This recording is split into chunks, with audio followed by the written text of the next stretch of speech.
এটাতে জ্বর থাকেই। নতুন করে তো পরে আর ওষুধ করার পর তার নতুন করে দেখা যায় না। না নতুন করে দেখা না গেলে আর আল্লাহর রহমতে আর সমস্যা নেই, তাই আস্তে আস্তে হচ্ছে যেরকম এই রোগটা সব থেকে মারাত্মক একটা রোগ।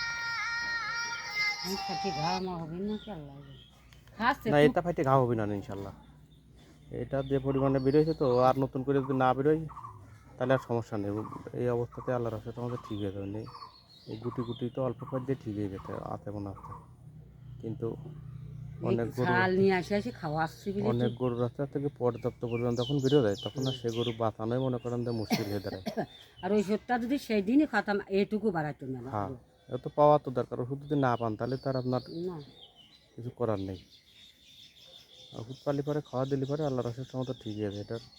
আমার মনে হচ্ছে এইটা না গেলে মনে হয় গায়ে তো জ্বর ওইটা তো ব্যথা, তো প্রচুর পরিমাণে ব্যথা থাকে গায়ে। তা তো একটু খাচ্ছে বলে বাচ্চা দেখ ঠিক হয়ে যান ইনশাল্লাহ।